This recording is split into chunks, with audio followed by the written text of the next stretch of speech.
ಏನ್ ಆಶ್ಚರ್ಯವಿದು!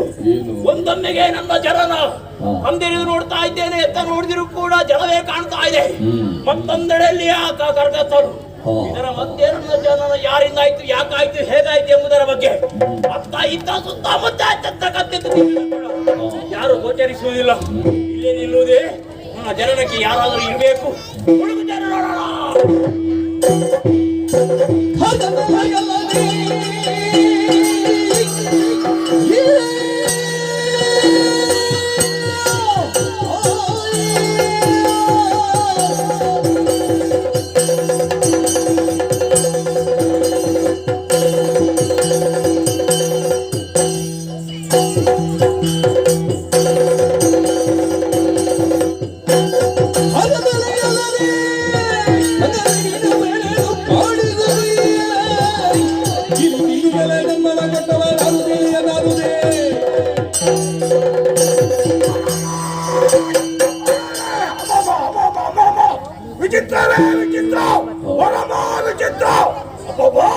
ಎತ್ತ ನೋಡಿದರು ಜನರಾಶಿಯ ಕಾಣಿಸ್ತಾ ಇದೆ.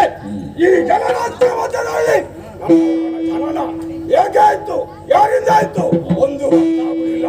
ನೀರು ಹಾಗಾದರೆ ಇಲ್ಲಿ ಯಾರಾದ್ರೂ ಇರ್ಬಹುದು.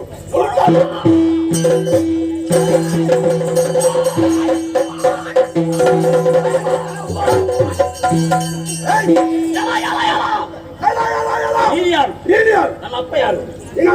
ನನ್ನಪ್ಪ ನೀನೇ. ನನ್ನಪ್ಪ ನೀನೇ. ಪ್ರಶ್ನೆಗೆ ಪ್ರಶ್ನೆ ಉತ್ತರ ಕಾಡುವುದಿಲ್ಲ. ಹಾಗಿದ್ರೆ ನೀನು ಕೂಡ ಹುಡುಕಿಕೊಂಡು ಬಂದದ್ದು ಹೇಗೆ? ಸೃಷ್ಟಿಕರ್ತರು ಯಾರು ಎಂಬುದಾಗಿ ನಾನು ಹಾಗೆ. ಹಾಗಿದ್ರೆ ಏನು ಮಾಡೋಣ ಹೇಳು? ನಾನು ನಿನ್ನ ಕಂಡೆ. ನೀನು ನನ್ನ ಕಂಡೆ. ನೀನು ಏನು ಕಂಡೆ? ನೀನೇನು ಕಂಡೆ? ನಾನು ನಿನ್ನ ಕಂಡೆ. ನಾನು ನಿನ್ನ ಕಂಡೆ. ನೀನು ನನ್ನ ಕಂಡೆ. ಯಾವ್ದಲ್ಲಿ ಮುಖ ನೋಡು ಒಂದೇ ರೀತಿ ಕಾಣುತ್ತಾ ಇದ್ದ. ನಿನ್ನನ್ನು ಕಂಡಾಗ ಯಾಕೋ ಒಂದು ರೀತಿಯ ಮೋಹ. ನಿನ್ನನ್ನು ಬಿಟ್ಟು ಹೋಗ್ಬೇಕಂತ ಮನಸ್ಸಲ್ಲ, ನಿನ್ನ ಜೊತೆ ಇರ್ಬೇಕಂತ ಆಸೆ. ಆದ್ದರಿಂದ ನಾನು ಸಂಬಂಧ ಬೆಳೆಸುವ. ನೀನು ನನಗಿಂತ ಸ್ವಲ್ಪ ಗಿಡ್ಡಾಗಿ. ನಾನು ತಮ್ಮ.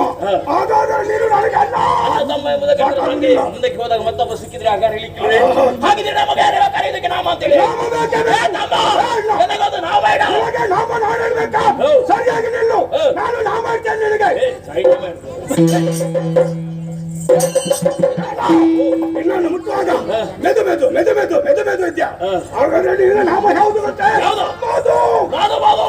ನೀವು ನಾಮ ಆಗಬೇಕು. ಅದೇ ಹೇಗೆ ನೋಡು, ಕಠಿಣವಾದಂತಹ ದೇಹ ನನಗಿಂತ ಕರ್ರಾಗಿ ಇದ್ಯೋ. ಆದ್ದರಿಂದ ನೀನು